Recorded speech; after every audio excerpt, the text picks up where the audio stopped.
Significance of the standard of perfection. 2 bullet points there. It clearly defines the breed. It's our authority for breeding, locally and sustainably. Okay? Let me just give you a taste of what is in the standard. Classifications of standard-bred poultry are divided into, your first bullet point is classes. Okay? Classes. And within the classes, that's a general area or region where the bird originated. So, you have an American class. Okay? Alright, within the American class then, well, that's a class. There are 6 large fowl classes. American is one of them. Okay? There's 1 classification of turkeys, and there's 8 varieties that are recognized by the American Poultry Association. So, within the class, your next blank, then you have the breed. Anybody know, give me an American class or an American breed. An American breed. A Delaware, okay? I'm tired of Delaware. Let's talk about Barred Plymouth Rock. Okay, Barred Plymouth Rock. Okay? It's an American class. You kind of have a little bit of an idea where it's from, or we can talk about both of them because Jennifer does have a little soft heart, a soft spot in her heart for the Delaware. Okay? So, any idea where the Plymouth Rock came from? Or just an idea, kind of? Boy, that's really good. How about the Delaware? Any idea? Okay? It's an area. Then you have the breed. Now, within the breed, your blanks, they're identified by their head, okay? Their comb, their back, and their overall body type. Okay? Now, on a comb, very, very important. What kind of comb does a Plymouth Rock have? Does anybody know? A what? A single comb. Very good.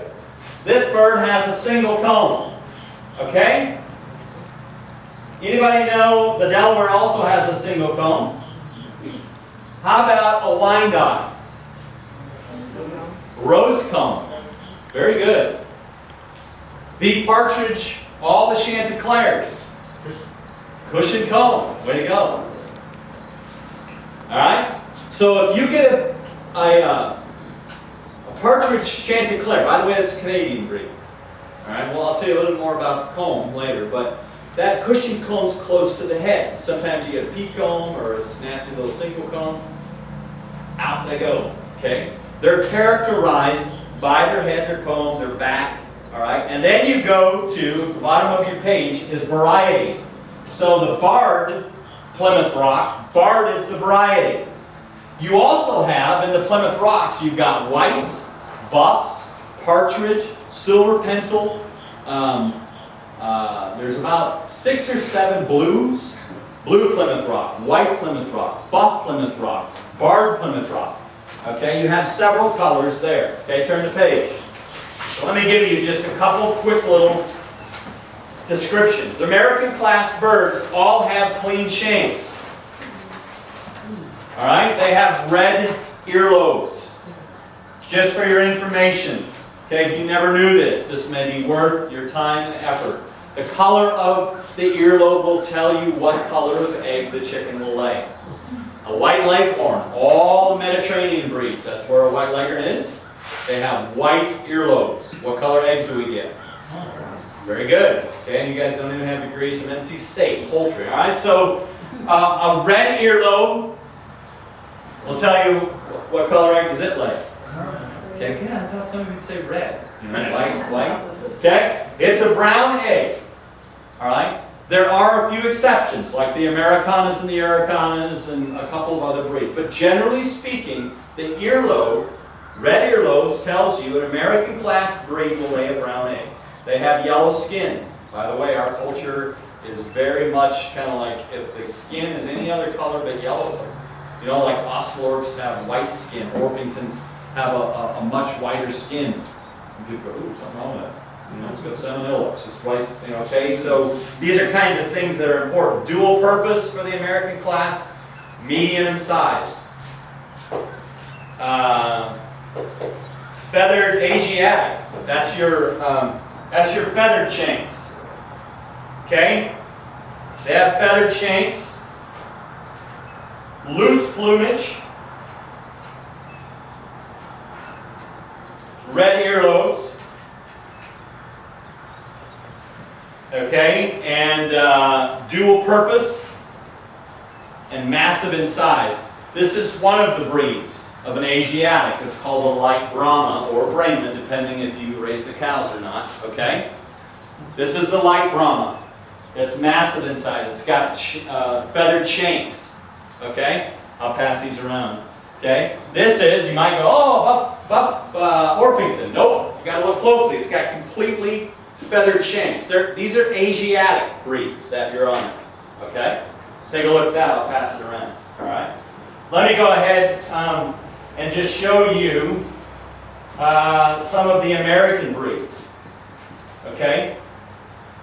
Look closely at this, and don't, if you know it, don't say it out loud. The breed. Almost looks like Freedom, you know, or one of your Bay Rouge. These are actually very good photos of specific breeds. Anybody know what that looks like? Kind of, sort of. What's that? It actually has more color like Welsummer. Definitely not a Rhode Island. I'm going to show you. This is a New Hampshire. Okay? Let me show you, and it just reinforces the confusion. Okay? This is a true Rhode Island red. A true Rhode Island red is not red. It's a deep mahogany color. And again, I'm not giving you the Jim Adkins paraphrase. I'm giving you standard of perfection, the way back history of the developers of the Rhode Island red. Okay? So that's a true Rhode Island red. And if you see a true one, they are magnificent. And seeing a true one is very, very hard to find. Very hard to find. Okay? Now on the bottom, Jennifer's jumping ahead. We got Mediterraneans. You see the breeds there. Clean shanks. Yellow skin, except for the Minorcas. Okay? What color earlobes? White. That's correct. White earlobes. They lay a white egg. Here is here's a white leghorn and a brown leghorn. Same type, same comb, same earlobe, same shape, same size, just a different color. Get a white leghorn, light brown leghorns, and then you've got, which these are hard to find. You can pass behind it. Or do you all see it? The red? Here's a black leghorn. Very, very hard to find in standard bred black leghorns. They're awesome when you see them. They're really, really beautiful. I do know one breeder up in Virginia. Here is a buff leghorn. But I want you to see out of all these is they're all the same breed, different colors. Same comb, same lobe, white lobe. Okay? And so those are your leghorns, and their purpose there, next blank, is egg layers. All right, and I'll pass these around. You can kind of look at the different colors of leghorn. Todd, you can start two there, and John, you can start them there. Okay. All right, now, and then the last thing is they have tight feathering. Okay, tight feathering. Now this is similar to a leghorn, but I bet some of you, if you've ever done the variety pack at the hatchery, you might have seen this one. Anybody? Any ideas? Very hard to find in our country as well for good ones. This is an Ancona. It's a white egg layer. I had some as a teenager. Blackbird with these white speckles on them. And they're a little bit similar to the Hamburg. This is the Hamburg. I had some of these too. They're spastic birds. Now if you want to make a little note of this, all your Mediterranean breeds are way more flighty. And a mentor, very, very good friend of ours, Don Schreider, he's the brown leghorn guy. And he's on our national council as well. And Don's, that's the greatest chicken in the world.